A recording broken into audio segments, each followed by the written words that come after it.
Good evening, I'm John Yang. Palestinians say an Israeli airstrike on a United Nations aid distribution site in Gaza City has killed at least 8 people. The Israeli military said Hamas and Islamic Jihad had been operating from the building. Palestinian witnesses said those killed were either sheltering at the site or had gone there to get water or other aid.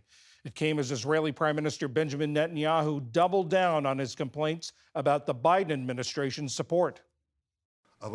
But about 4 months ago, there was a dramatic decline in arms supplies from the U.S. to Israel.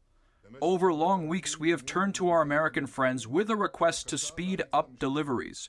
We did it time and again.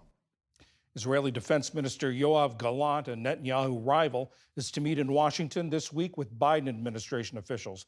The White House has denied any slowdown in weapons shipments. The Saudi Arabian health minister said that more than 1,300 Muslims making this year's Hajj pilgrimage died amid scorching heat. Able-bodied Muslims are required to make the journey to holy sites around Mecca at least once in their lifetime. More than half of those who died came from Egypt, leading Egypt to revoke the licenses of 16 travel agencies for failing to provide adequate services or protection from the heat. At least 2 Americans were among the dead. Police in Arkansas said they believe the victims of a grocery store shooting were targets of opportunity. The motive in Friday's shooting in Fordyce, a small town south of Little Rock, remains a mystery.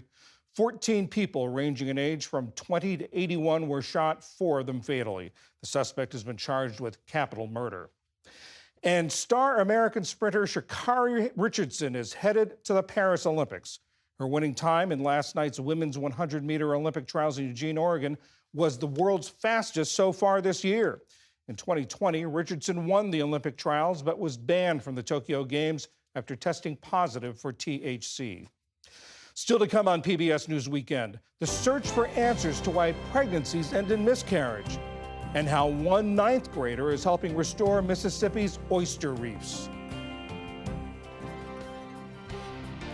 This is PBS News Weekend from WETA Studios in Washington, home of the PBS NewsHour, weeknights on PBS.